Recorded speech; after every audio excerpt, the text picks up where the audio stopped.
Daniel's mother looked at me across the dinner table with a polite smile that didn't reach her eyes. It was the kind of smile people use when they have already made up their mind about you. She lifted her glass slowly.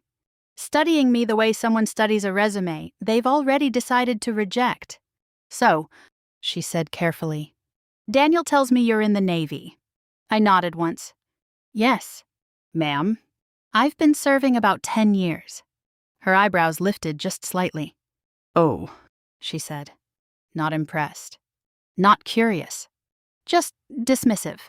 She leaned back in her chair and folded her napkin with careful precision. Like the conversation had already reached its conclusion. Well, she continued, her voice smooth and measured. Everyone has to start somewhere. Daniel shifted beside me, sensing the change in tone. But his mother wasn't finished. My son has always surrounded himself with exceptional people, she added. People with ambition, vision, influence. Then her eyes returned to me, and she delivered the sentence that would stay with me for the rest of the night. I just hope he hasn't chosen someone ordinary. Inside my head, I almost laughed, because the truth was something she would never expect. My name was Evelyn Carter, and the woman calling me ordinary was speaking to a Navy Admiral. The only problem was, Daniel didn't know that. Not yet. And tonight, I had decided to see exactly how his family treated a woman they believed had no power at all. My name is Evelyn Carter. I'm 32 years old. And for most of my adult life, the United States Navy has been my world. But outside the military, I rarely talked about my rank. Not because I was ashamed of it. Because after years of being saluted, addressed formally, and treated like authority, normal conversations had become something rare and precious. That was one of the reasons Daniel Whitaker caught my attention the first time we met. 2 years earlier, a hurricane had devastated several coastal towns in South Carolina. The Navy had been coordinating disaster logistics while civilian engineering teams worked to restore bridges and infrastructure. Daniel was one of those engineers. I still remember the first time we spoke. There were no introductions about rank or titles. No formalities. Just two exhausted people standing beside a damaged bridge late at night, trying to figure out how to move supplies into a flooded town before morning. He asked my opinion. Not my rank. My opinion? It was a small thing. But after years in command structures, it felt strangely refreshing. We spent the next week working side by side. Late nights. Coffee from paper cups. Conversations about rebuilding roads, power grids, and entire communities. Daniel never once asked what position I held in the Navy. And I never corrected the assumption he quietly made. To him, I was simply a naval officer helping coordinate logistics. At first, it didn't seem important. Then it became comfortable. For the first time in years, someone saw me without the weight of a title attached to my name. 6 months ago, Daniel asked me to marry him. We were walking along the beach outside Charleston at sunset, the sky turning that soft orange color that only appears near the ocean. There were no photographers, no crowd, just the sound of waves and the wind coming off the water. He pulled a small box from his jacket pocket and looked at me with the same quiet sincerity I'd seen the first night we met. Evelyn, he said, I want to spend my life with you. I said yes before he even finished the sentence. After the engagement, Daniel began talking about introducing me to his parents. He warned me that his mother could be a little intense. At the time, I assumed he meant the normal kind of protective parent. I didn't realize just how seriously the Whitaker family took things like reputation, influence, and social standing. Daniel's parents had built a successful construction company decades ago. Whitaker Infrastructure had become one of the most respected firms in the region. Their projects rebuilt coastlines. Their name appeared in business magazines. Their house in Charleston was well known in certain social circles. When Daniel drove us up the long driveway that evening, I finally understood what he meant. The house looked less like a home and more like something you'd see on the cover of an architectural magazine. Wide front porch, tall white columns, perfectly trimmed hedges lining the path, lantern lights glowing softly along the walkway. Daniel parked the car and smiled at me. Ready? He asked. I nodded. As we walked toward the front door, he added something quietly. My mom can be opinionated sometimes. Don't take it personally. Before he could knock, the door opened. Margaret Whittaker stood there waiting. She was elegant in the kind of effortless way that suggested decades of practice. Silver hair perfectly styled. Posture straight. Eyes sharp and observant. She hugged Daniel warmly. "My son," she said with genuine affection. Then her attention shifted to me. For a brief moment, her eyes moved from my shoes to my face. Not in a rude way. In an evaluating way. The kind of glance people use when they're quietly deciding whether someone belongs in their world. Her smile returned. But it was smaller now. "You must be Evelyn," she said. "Yes, ma'am." Her handshake was polite, but distant almost immediately. The questions began. Where did I grow up? How long had I been in the Navy? What exactly did I do there? They came one after another. Quick and precise. I answered simply. I'm a naval officer. I've been serving about 10 years. That was when I saw it. The subtle change. Her eyebrows lifted slightly. Her posture shifted. And for just a second, she glanced at Daniel before looking back at me. In that moment, I realized something. Margaret Whittaker had already formed an opinion. Not about my character. About my value. She stepped aside and gestured for us to come inside. The house was even more impressive than the outside. Framed awards on the walls. Photographs from charity galas. Newspaper articles praising Whittaker Infrastructure's latest coastal projects. Every room told the same story. Success. Influence. Reputation. As we walked toward the dining room, I noticed something else. Tonight wasn't just a family dinner, it was an evaluation. And Margaret Whittaker already believed she knew the outcome. I took my seat at the dining table across from Daniel's mother. She poured wine into the glasses and studied me again. Then she asked the question that truly began the evening. "So, Evelyn," she said calmly, "tell me exactly what kind of officer you are." And in that moment, I made a quiet decision. I would not correct her assumptions. Not tonight. Tonight, I wanted to see exactly how this family treated someone they believed was nobody. The dining room of the Whittaker house looked exactly like the rest of the mansion, carefully designed to impress. A long polished table stretched across the center of the room, surrounded by tall-backed chairs and soft golden lighting from a chandelier above. Everything felt precise, elegant, and controlled, as if even the air inside the room understood the importance of reputation. Margaret led Daniel and me to the table with quiet confidence. "Dinner is almost ready," she said, smoothing the front of her blouse. "Thomas and Caroline are already inside." Daniel's father stood near the window when we entered. Thomas Whittaker was a tall man with calm eyes and the kind of quiet presence that usually belonged to people used to leading boardrooms. He shook Daniel's hand firmly, then turned his attention toward me. "So you're Evelyn," he said. "Yes, sir." His handshake was brief but respectful. Daniel spoke before the silence could grow awkward. "Dad, Evelyn works in the Navy.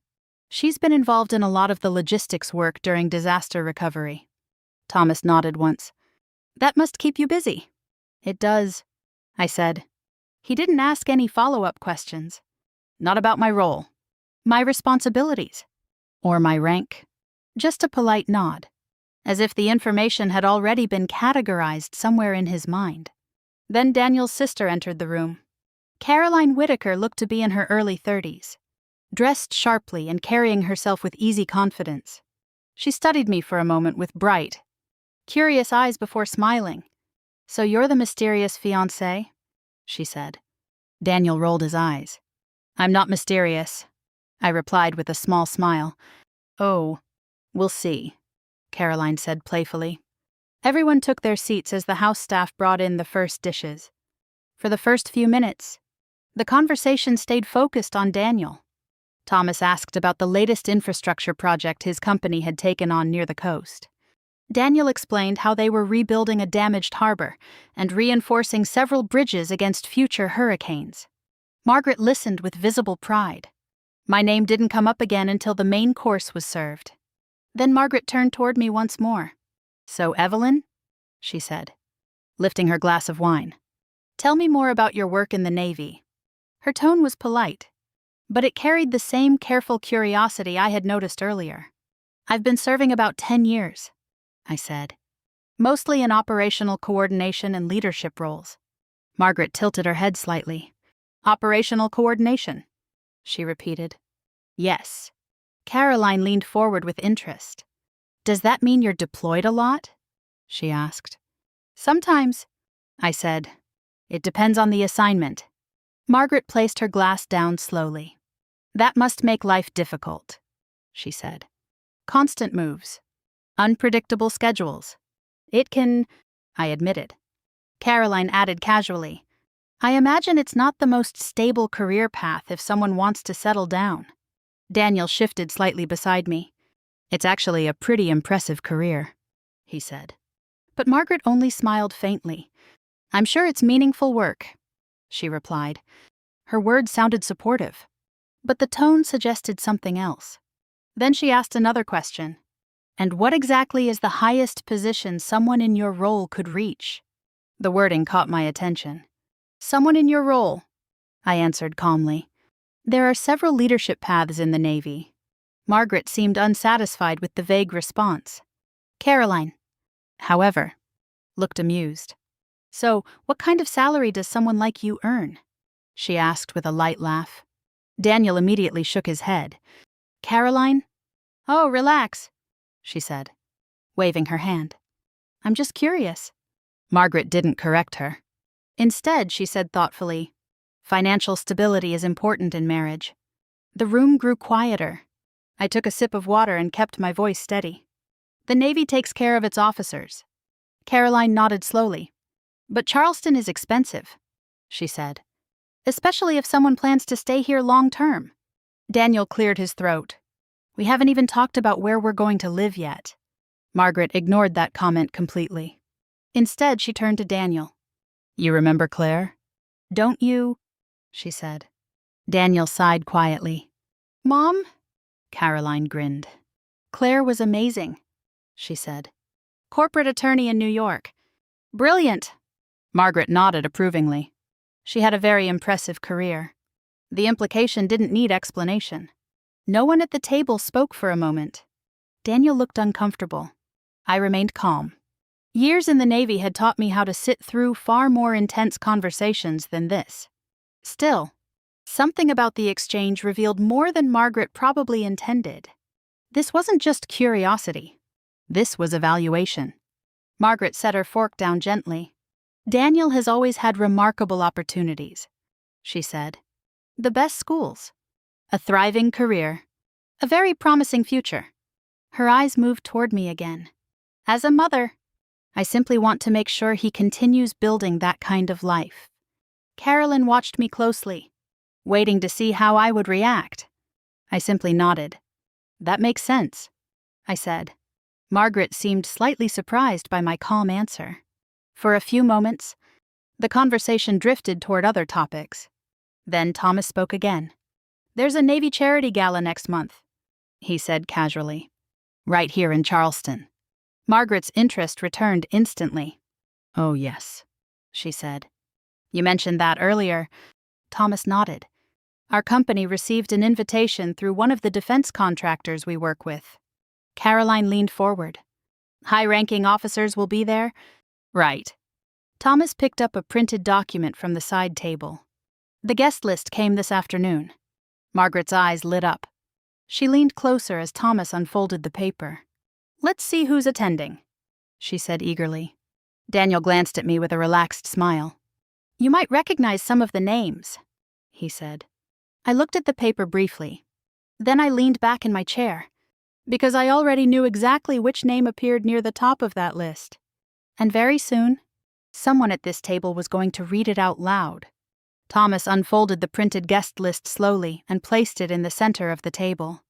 The paper spread across the polished wood like something valuable. Margaret leaned forward immediately. "Oh, this looks impressive," she said, adjusting her glasses. Caroline moved closer from her chair, resting her elbow on the table as she scanned the list. Daniel glanced over casually, but I noticed the curiosity in his expression. The document contained several columns of names, each followed by titles and affiliations. Government officials, defense contractors, military leadership. Margaret read the first few lines quietly, her eyebrows rising. Rear Admiral, Vice Admiral, she murmured. Carolyn whistled softly. Wow, that's quite a crowd. Thomas nodded. It's one of the Navy's larger leadership events this year. Margaret looked genuinely impressed now. These are serious people, she said.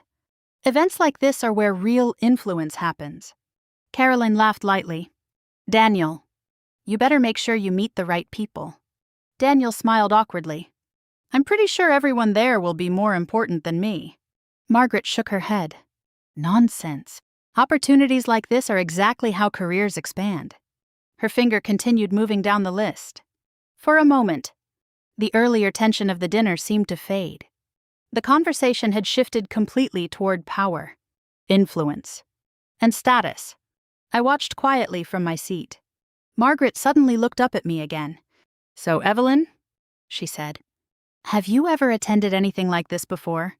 Her tone carried the same mild amusement as before, as if the answer was obvious. Something similar, I said calmly. She nodded politely but clearly lost interest the moment my answer failed to impress her. Caroline was still scanning the page. Look at this, she said suddenly. There are a lot of admirals here. Margaret leaned closer again. Read some of them, she said. Caroline began reading aloud. Rear Admiral Thomas Briggs, Vice Admiral Leonard Hayes. Each title seemed to increase Margaret's excitement. These are people who've dedicated their lives to service, she said admiringly. Leaders, Thomas added quietly. Daniel chuckled. I'd probably feel completely out of place in a room like that. Margaret shook her head again.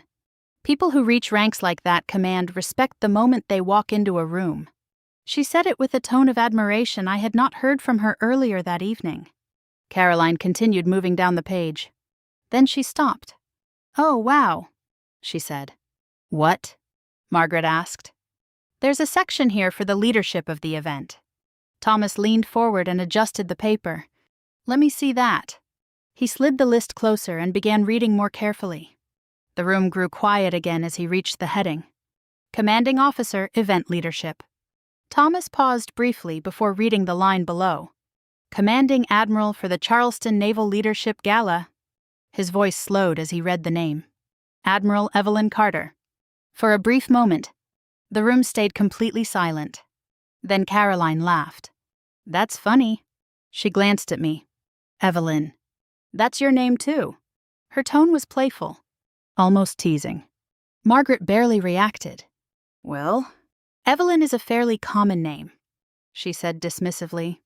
Thomas continued scanning the document as if nothing unusual had happened. The conversation shifted back to other names on the list. But Daniel looked at me again, not suspiciously. Just curious. His eyes moved briefly from my face to the paper, then back again. But the thought clearly didn't settle. To him, the explanation was simple. Coincidence? Caroline continued reading. Look at how many senior officers there are, she said. Margaret nodded. The Admiral organizing this must be extraordinary. Thomas agreed. Someone with decades of experience. Caroline smiled. I bet that person is terrifying. Margaret laughed lightly. Anyone who reaches that position must command a room instantly. I sat quietly while they discussed the mysterious Admiral, listening to them describe the kind of person they imagined. Older. Imposing. Accomplished beyond question. Not one of them looked in my direction while saying it. For the first time that evening, I felt something unexpected. Not anger. Not embarrassment. Something closer to quiet curiosity. Because their assumptions were revealing far more about them than about me. Daniel finally spoke again. He tapped the guest list gently. So, Evelyn, he said, do you know who this Admiral Carter is? Everyone glanced toward me. Margaret seemed mildly interested now. Caroline watched with open curiosity. I kept my expression calm. I've met her before, I said. Technically, It wasn't a lie. Daniel nodded thoughtfully. That must have been interesting. It was. Thomas folded the guest list neatly and placed it back on the side table. The conversation drifted toward other subjects. But something in the room had shifted slightly. Daniel kept glancing at me every now and then. The coincidence of the name still lingered in the back of his mind. Meanwhile, Margaret resumed speaking about the gala. "I'm really looking forward to meeting that admiral," she said. "Someone with that kind of leadership must be fascinating." Her voice carried genuine admiration. Respect. The same respect she had refused to show me earlier that evening. I took a quiet sip of water and looked briefly at the folded guest list resting on the table nearby. The truth was already sitting in the room. They just didn't recognize it yet. And when they finally did, this dinner was going to become something none of them would ever forget. Thomas eventually picked up the guest list again. He had set it aside earlier, but the conversation kept drifting back to it. Margaret was the one who encouraged it. "Read a few more names," she said, leaning forward with renewed interest. "I want to know who else will be there." Thomas unfolded the paper and adjusted his glasses. Caroline slid her chair a little closer so she could see better. Daniel leaned over the table, resting his elbows casually on the wood. The atmosphere had changed from tense to almost fascinated. Power had a way of doing that to people. Thomas began reading again. Vice Admiral Leonard Hayes, Rear Admiral Patricia Monroe. Margaret nodded approvingly after each title. "These are the kinds of people who shape policy," she said. Caroline smiled. "And the kinds of people Dad wants to network with." Thomas didn't deny it. "That's part of why we attend events like this," he said calmly. "Connections matter." Margaret looked pleased. "Exactly." Daniel glanced at me again. "You've probably worked with people like this before," he said. "A few," I replied. Margaret raised her eyebrows slightly. "Oh," but she didn't pursue the question. Instead, she focused again on the list. Thomas reached the section near the top of the document. "Here it is," he said. "Event leadership." Margaret leaned closer. "That must be the most important part." Thomas nodded and read slowly. "Commanding Admiral for the Charleston Naval Leadership Gala." He paused briefly. Then he read the name. Admiral Evelyn Carter. The name settled in the room like a stone dropped into water. For a moment no one reacted. Then Caroline chuckled softly. "That's funny." She pointed lightly across the table toward me. "Same name." Margaret barely glanced up. "Evelyn is not exactly rare," she said dismissively. Thomas continued reading the next line on the list. The conversation moved on almost immediately. But Daniel didn't look away from me. Not this time. His eyes moved from my face to the paper in Thomas's hands, then back again. Something about the coincidence was starting to linger in his thoughts. Meanwhile, Margaret was still speaking. "Anyone commanding an event like this must be incredibly accomplished," she said. "Decades of experience," Thomas added. Caroline nodded enthusiastically. "I bet that admiral is terrifying." Margaret laughed lightly. "Someone who walks into a room and everyone immediately stands a little straighter." Her voice carried admiration. The kind of admiration reserved for people she considered important. None of them noticed the irony. I remained quiet. Daniel was still studying me. "You said earlier you've met that admiral before," he said suddenly. "Yes," I replied. Caroline raised an eyebrow. "That must have been intimidating." "Not really," I said. Margaret smiled politely. "Well, someone at that level probably doesn't have much time for junior officers." Her comment hung in the air for a moment. Daniel frowned slightly. "What exactly is your rank anyway?" he asked. The question came out casually. But the room became noticeably quieter. Caroline leaned forward. Margaret watched me carefully. I kept my voice calm. "I've held leadership positions for a while." Caroline laughed. "That sounds very mysterious." Margaret's expression tightened slightly. "I assume that means something mid-level," she said. I didn't correct her. Thomas folded the guest list neatly and placed it back on the side table. Dinner continued. But the earlier rhythm of the conversation had changed. Daniel seemed distracted now. His mind was clearly replaying the coincidence. My name. The Admiral's name. The vague answers I had given all evening. He looked at me again. Are you sure you just met that Admiral? He asked. Yes, I said. It wasn't technically untrue. Caroline watched the exchange with growing curiosity. Margaret, however, seemed impatient. I doubt there's any real connection, she said dismissively. There are plenty of Evelyn Carters in the world. Daniel nodded slowly. But he didn't look convinced. Margaret returned to discussing the gala. I'm very curious to meet that Admiral, she said. Anyone organizing an event like this must be remarkable. Caroline smiled. I bet Mom will end up talking to her all night. Margaret laughed. Well, if the opportunity presents itself. Her tone carried excitement. Respect. The kind of respect she had refused to give me earlier that evening. I listened quietly. The conversation moved on again. But Daniel kept glancing at the folded guest list. Something in his mind refused to let the coincidence go. Eventually, he picked the paper up again. He unfolded it slowly. His eyes returned to the same line. Admiral Evelyn Carter. Then he looked at me once more. This time, the curiosity in his expression was impossible to ignore. He tilted his head slightly. Evelyn, he said. Yes. Your last name is Carter.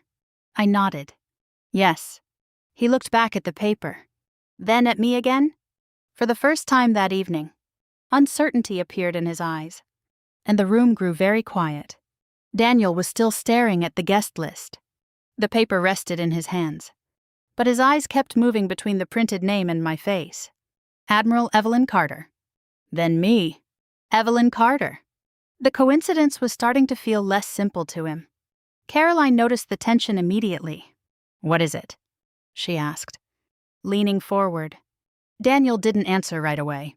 Instead, he folded the list halfway and looked at me again. You said earlier you've met that Admiral before, he said slowly. Yes. Caroline raised her eyebrows. Well, that's already more exciting than most dinner conversations. Margaret sighed softly, clearly unimpressed by the direction things were going.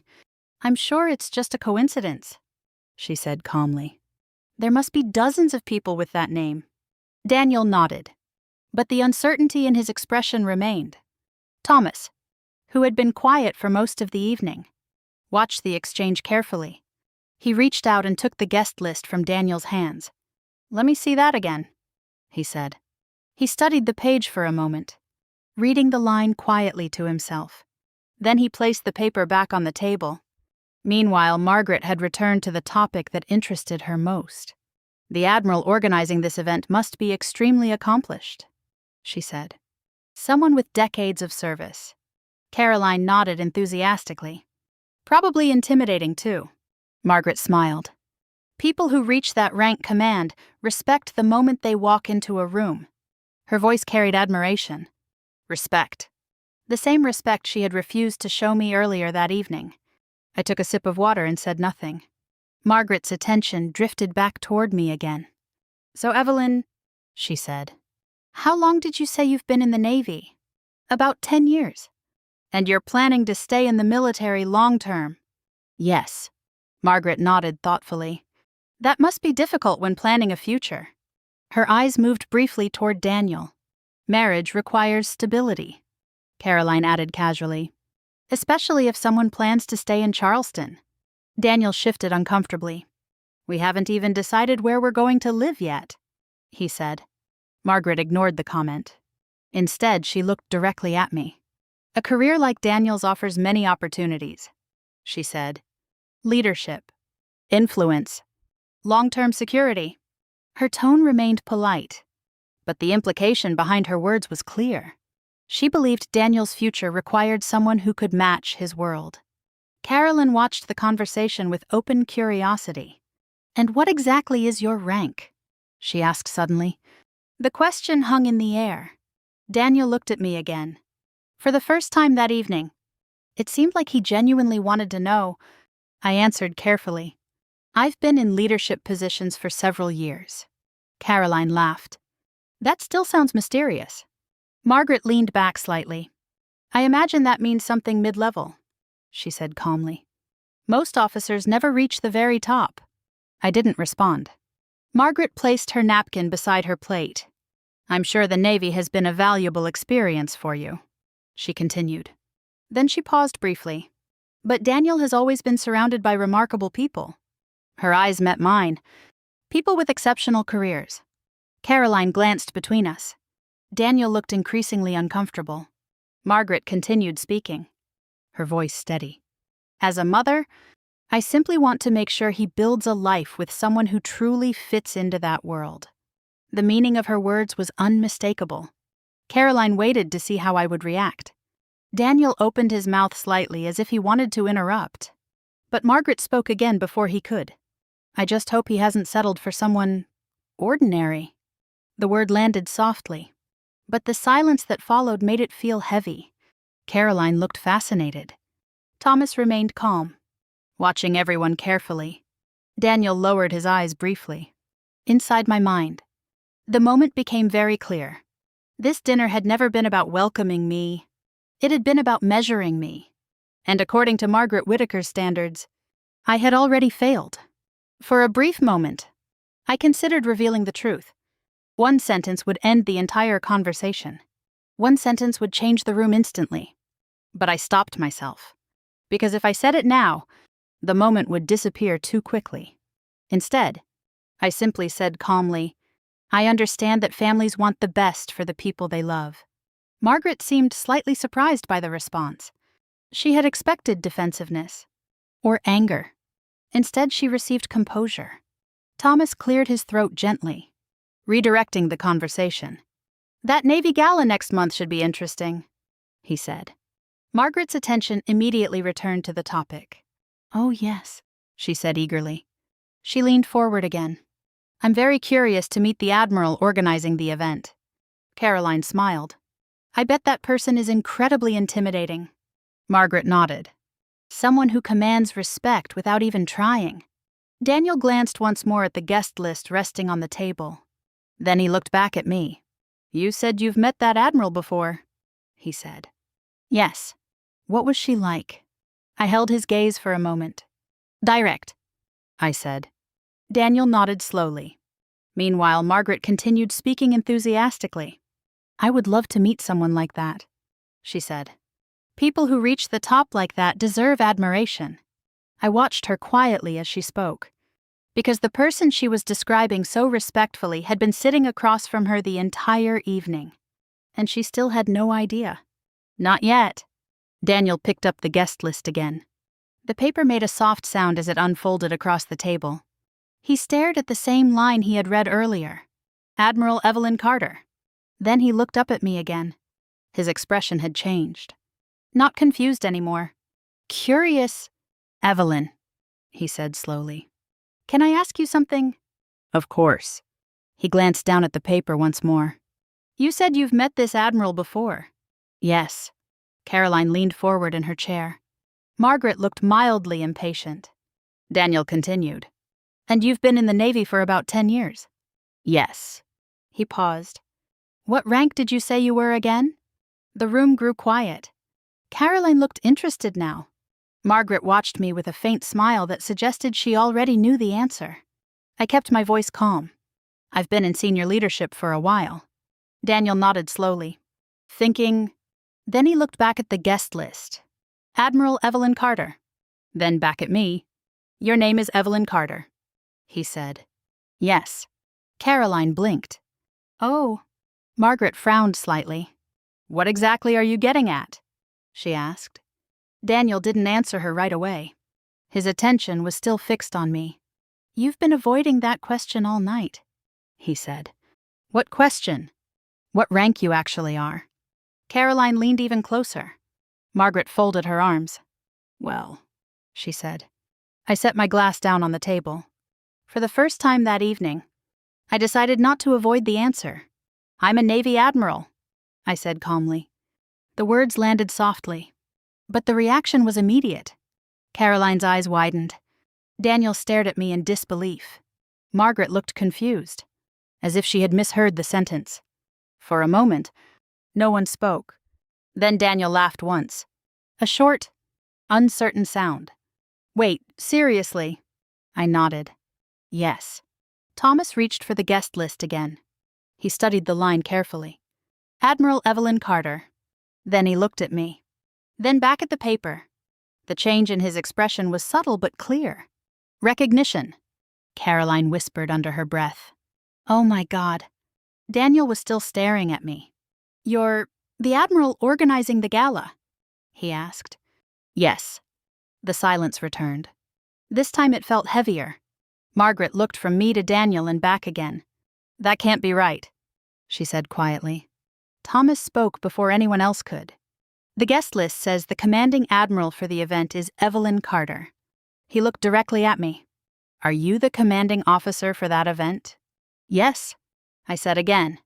Margaret leaned back slowly in her chair. For the first time that evening, the confidence in her expression disappeared. Caroline ran a hand through her hair. You've been sitting here this whole time, she said. And none of us had any idea. Daniel exhaled slowly.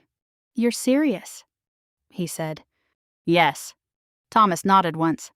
I thought something felt unusual about this conversation, he said quietly. Margaret looked down at the table. I could see the memory of every comment she had made earlier replaying in her mind. Every question, every assumption, every moment she had judged me. Daniel spoke again. Why didn't you tell me? He asked. Any time, he said. When we first met, when we started dating, when we got engaged. I held his gaze. You never asked, I said calmly.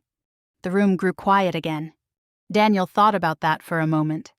Then he nodded slowly. Caroline looked back at her mother. Well, that makes this dinner a lot more interesting. Margaret didn't respond. She was still processing the situation. The woman she had dismissed as ordinary. The woman she had questioned all evening. Was the same person she had been praising just minutes earlier. Thomas spoke again. That's an impressive achievement, he said to me, reaching that rank in 10 years. Thank you. For the first time that evening, the tone of the conversation had changed. Earlier, every question had been an evaluation. Now the room felt different, respectful. Careful. Margaret finally looked up again. You should have said something earlier, she said quietly. I shook my head. I answered every question honestly. She didn't argue. Because she knew it was true. Caroline leaned back in her chair again. So let me get this straight, she said. The Admiral organizing the biggest Navy event in the city. She pointed lightly toward me. Has been sitting at this dinner table the entire time. Daniel laughed softly in disbelief. Apparently, Margaret looked down at the guest list again. Her eyes stopped at the same name she had admired earlier. Admiral Evelyn Carter. Then she slowly looked up at me. The woman she had called ordinary. And the power dynamic of the entire evening finally became clear to everyone in the room. No one spoke for several seconds. Because now they understood exactly what had happened. No one spoke after the words left my mouth. The quiet in the dining room felt heavier than anything that had been said earlier that evening. Daniel was still staring at me, trying to connect the woman he had been dating for 2 years with the revelation he had just heard. Caroline leaned back slowly in her chair, her expression somewhere between disbelief and fascination. Thomas watched the entire scene calmly, his eyes moving from the guest list to my face. Margaret, however, looked completely still. The certainty she had carried all evening had vanished. Daniel was the first to speak. Why didn't you tell me? He asked quietly. His voice carried confusion more than anger. I met his eyes. When we met during the hurricane project, I said, no one cared about titles. Daniel remembered immediately. Those long days working beside flooded roads and damaged bridges. Everyone exhausted. Everyone focused on helping families rebuild their homes. Rank had never mattered there. You never asked, I added calmly. Daniel nodded slowly. You're right, he admitted. Caroline exhaled softly. So this entire evening, she began. But she stopped herself before finishing the sentence. Because everyone at the table understood what she meant. Thomas picked up the guest list again and read the line quietly. Commanding Admiral, Evelyn Carter. He looked at me and nodded with genuine respect. That's quite an accomplishment, he said. Thank you. Caroline shook her head in disbelief. You've been sitting here the whole night while we talked about the Admiral like she was some mysterious figure. Her eyes flicked briefly toward Margaret. Turns out she was sitting at the table. Margaret finally spoke. You should have corrected us earlier, she said. Her voice sounded more uneasy than critical. I remained calm. I answered every question honestly. Margaret opened her mouth as if to respond, then closed it again, because she knew I was right. I had never lied. I had simply allowed their assumptions to exist. Daniel leaned forward slightly. So you're the one organizing the entire gala? He asked. Yes. That means you're in charge of everyone attending. Essentially, Daniel leaned back in his chair, shaking his head slowly. That's incredible. Thomas nodded. Leadership like that takes years of experience. Caroline looked at me again, studying me differently now. You don't seem intimidating at all, she said. I smiled faintly. That depends on the situation. For the first time that evening, a small laugh moved through the room. But Margaret didn't join it. She was still sitting quietly, thinking. Finally, she looked up again. I only wanted what was best for my son, she said. Her voice carried a defensive edge. I understand that, I replied. The room stayed quiet. Then I added something else. But respect shouldn't depend on someone's title. Margaret looked at me carefully. The words weren't harsh. They were simply honest. And they carried the weight of everything that had happened during dinner. Daniel lowered his eyes briefly. I should have defended you earlier, he said. His voice was sincere now. When my mom started asking those questions, when Caroline made those comments, he shook his head. I should have said something. I nodded slowly. Yes. Caroline shifted in her chair. Well, she said awkwardly. This dinner turned out to be a lot more educational than expected. Thomas chuckled softly. That's one way to describe it. Margaret stood up slowly from her chair. The tension of the evening had clearly drained her confidence. I didn't realize who you were, she said. That's exactly the point, I replied gently. She looked at me for a moment, trying to understand the meaning behind the words. But I didn't explain further, because she already knew. If she had known my title earlier, the entire evening would have been different. The questions, the tone, the assumptions, everything. Daniel pushed his chair back and stood up. I think we've all had enough dinner for one night, he said quietly. No one disagreed. I stood as well. The conversation had shifted completely now. Earlier that evening, Margaret Whittaker had been certain she was evaluating someone who didn't belong in her family. Now she understood that the person she had judged so quickly had been someone she would have admired under different circumstances. I walked toward the front door slowly. Behind me, the Whittaker family remained silent. Daniel followed a few steps behind. As I reached the door, I paused briefly. The evening had started with a simple dinner invitation, but it had ended with something far more revealing. Because sometimes the most important thing you learn about people isn't how they treat you when they know who you are. It's how they treat you when they believe you're nobody. The night air outside the Whittaker house felt cooler than the tension I had just left behind. I stepped onto the wide front porch and paused for a moment before walking down the stone steps toward the driveway. The lantern lights along the path glowed softly, illuminating the same perfect landscaping I had noticed earlier. When I arrived that evening, the house had looked impressive. Now it simply looked quiet. Behind me, the front door opened again. Daniel stepped outside. For a moment, neither of us spoke. The silence between us wasn't hostile. It was heavy with everything that had just happened inside that dining room. I'm sorry, he said finally. His voice carried genuine regret. I turned slightly to face him.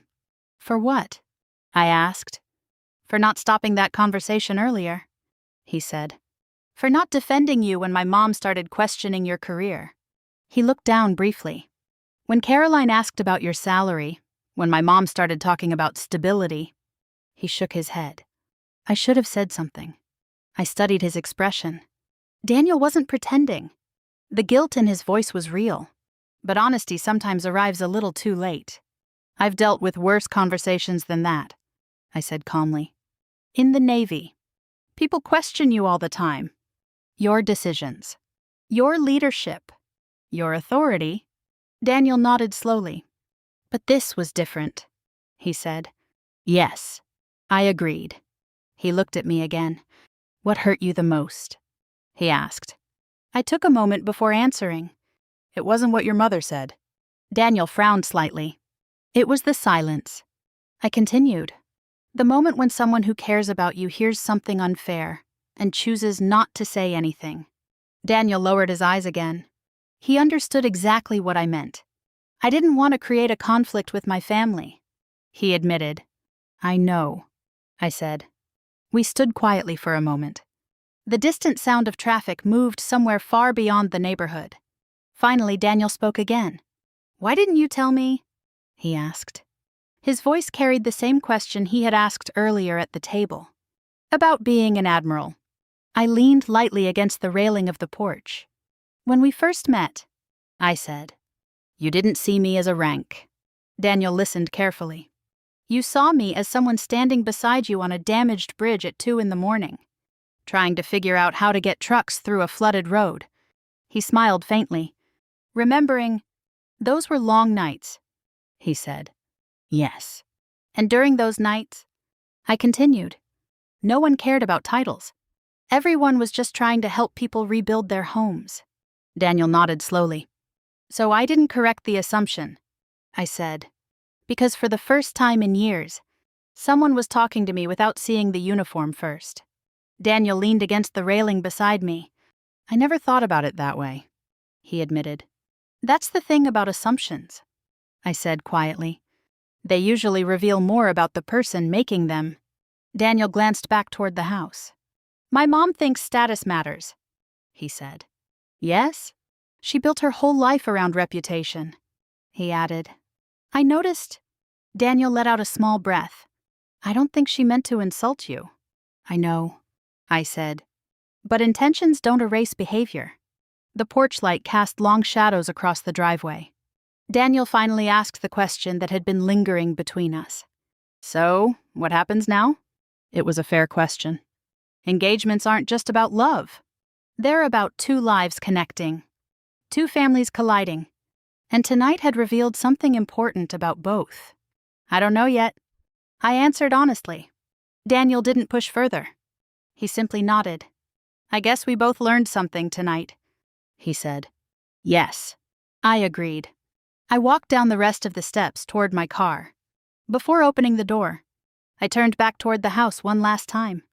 Earlier that evening, Margaret Whitaker had been certain she was evaluating someone who didn't belong in her family. Someone ordinary. Someone unremarkable. Someone she believed was nobody. But the truth is something I learned a long time ago. The way people treat you when they think you have no power tells you everything about who they really are. Because respect shouldn't depend on titles, or rank, or the influence someone might have. Real character appears when people believe there is nothing to gain from treating you well. Daniel walked over beside me. I hope we can talk again tomorrow, he said. We will, I replied. I got into the car and started the engine.